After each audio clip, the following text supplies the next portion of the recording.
Hi there. Although there's a couple of days to go yet, and so some more results will probably be added to the spreadsheet over the next 24 hours or so, this is the most convenient time for me to do a summary of the Jacob's Ladder trial. It's been running for nearly 5 weeks now, and the results have been quite good. But first of all, before I get into that, it's worthwhile recapping what Jacob's Ladder is. Now, as a strategy, it allows you to decide how you attack or approach the overs markets. And in essence, what you do is you look at the first certain number of minutes in a match. I use 20 minutes, but you could easily choose 10, 15, 25. It's up to you. But during that time frame, you just sit tight, monitor the market, and if there's no goals within that period, you start drip feeding back bets into the over 1.5 goals market. If there's a 1 goal, you drip feed into the over 2.5 goals market, and if there's 2 goals, you drip feed into the over 3.5 goals market. Now, once those drip fed bets are slowly entering into the market, you essentially need another goal to come along. And when that goal comes along, you then trade out. And that's it. That's the strategy in a nutshell. Now, of course, this trial was all about the automation of that strategy. And so although that strategy in itself and on paper looks fairly basic, the automation became very complex. And it became such a complex beast simply because I wanted to try and mitigate the way that Betfair handles suspensions and VARs, as well as try and mitigate issues with regard to the way Fairbot needs to use a third-party data feed for some of its conditional stuff.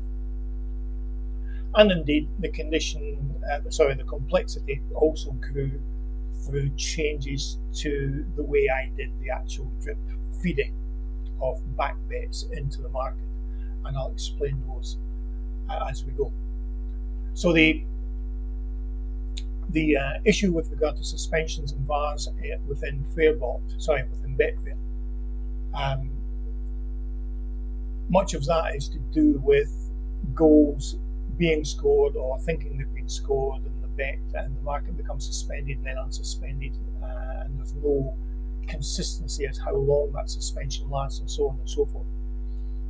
So I've shown you in the how-tos option of, rather than using some of the conditions within Fairbot, instead to actually monitor the other overs markets.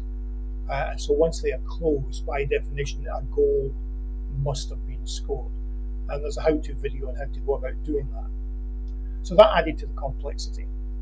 In addition, occasionally you may find matches don't have a valid data feed. And if that's the case, Fairbot can't use some of its conditions. Its 4 main conditional statements require a data feed to determine if there's a goal and so on and so forth.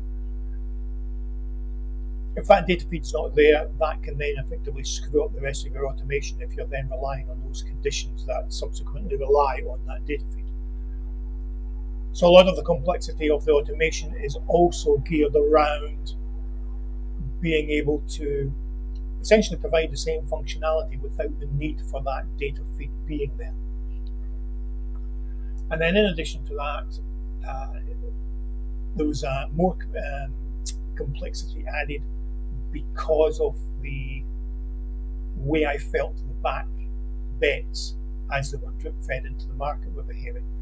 Specifically, after the 20-minute period and the back bets start to be drip fed in, the odds are, generally speaking, we're halfway through the first half, the odds are relatively low, and about 1.4 to 1.5 initially, and so the returns for £5 bets going in at that level is relatively small. So if you have a goal in the first half, particularly within about the 30-minute mark, when you green up, there's very little return. And so I changed the drip feeding and I split it into two. So that in the first half, or more specifically when the odds are below evens, the back bets that are drip fed in use the setting within Fairbot's automation called stake as profit. So if I specify a £5 bet and switch on the stake as profit, that essentially means that at odds of 1.5, my actual stake is £10 to yield a profit of 5. So in essence, what that means is there's more money going into the market in the first half than otherwise would have been the case. So when there's a goal in the first half, you get a better return. However, if you leave the stake as profit switched on, once the odds go above 2, and typically that happens around about half time, as you go into the second half and there's no goals, those odds increase exponentially. And so if you're using the stake as profit option, your stake, because the odds are bigger than 2 now, your stake becomes less than 5, increasingly so. And as a result, as the match progresses without a goal, you're missing out on the benefit of that exponential growth in odds. And so I split the drip feeding process in two. The first part uses stake as profit, and the second part just puts in straight flat bets of £5. So that added to the complexity as well. Now, if you're able to live with the way Betfair handles suspensions and VARs, and you're able to live with the occasional issue with Fairbot not having access to a data feed, then the complexity of the automation doesn't need to be anywhere near as severe as I've implemented. So keep that in mind. It's really up to yourself. But let's have a look at this spreadsheet as it stands at the moment. And we see we've got a few visitors watching. They won't hear me while I'm speaking. So we're looking at over a period of just over a month, nearly 5 weeks. We're getting around about £1,000 profit. Now it's important to note that this data set from the start to where we are now actually reflects the returns based on the condition of the automation as it was at that time, because that automation changed as I learned more about the way Betfair did things and the way Fairbot handled things in conjunction with Betfair. And so some of the automation changed, and that's not necessarily obvious from the data set, although the results reflect those changes.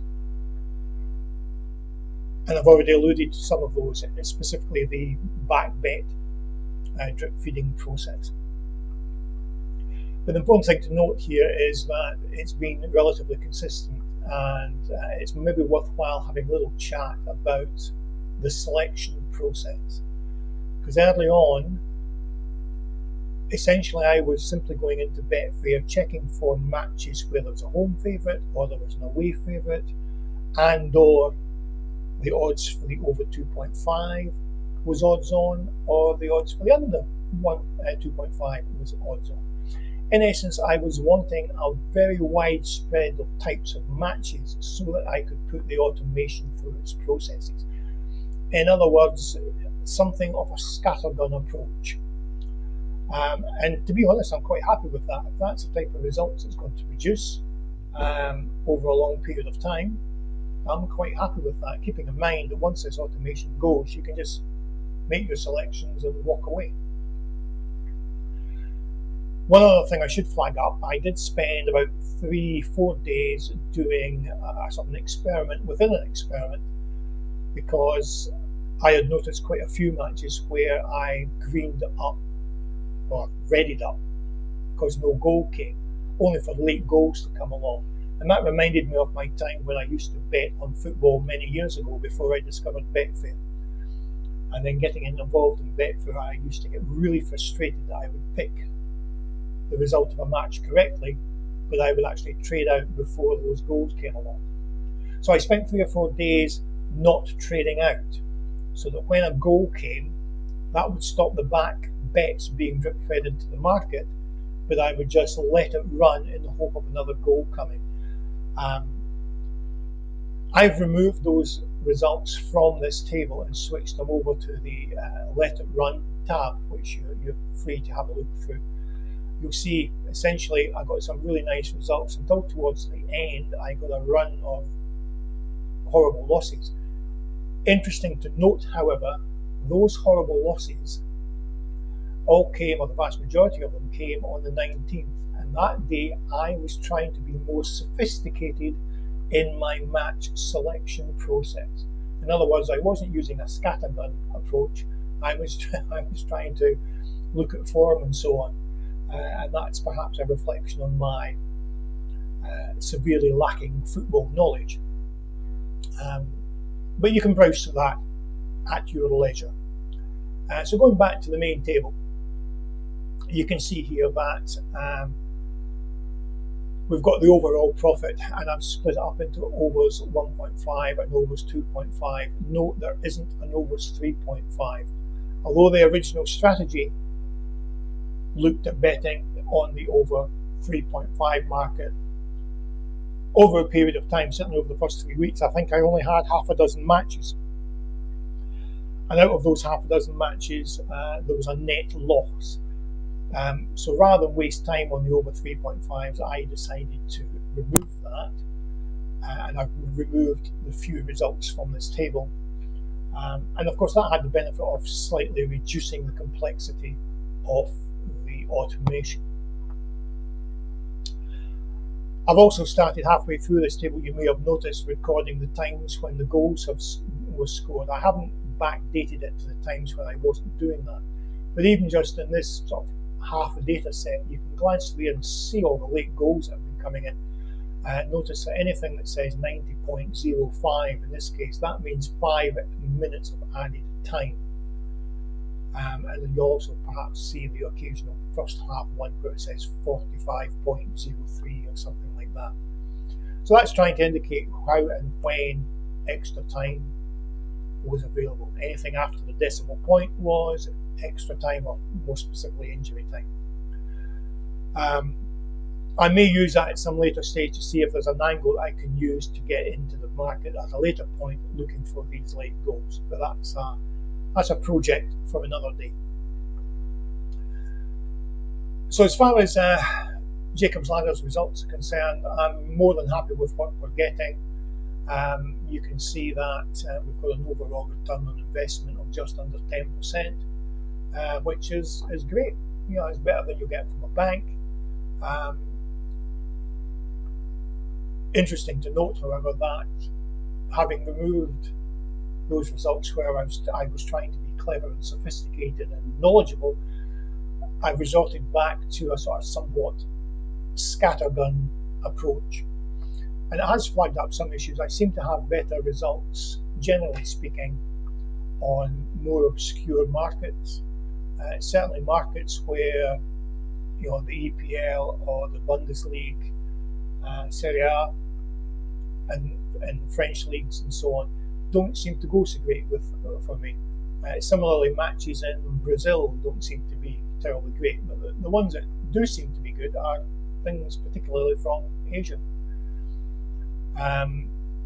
So yeah, I'm going to carry on just using that scattergun approach, and I accept the fact that I'm going to hit the odd time when I'm going to have a losing run.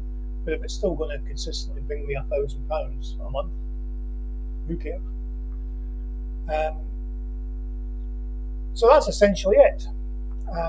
I'm going to actually go live in September with half my stakes, so I'm only going to be using stakes of £2.50 rather than £5. Maximum stake of 50 in each individual match. And the idea, hopefully, is we'll get something halfway that. So if I hit 400 by the end of September, I will be delighted.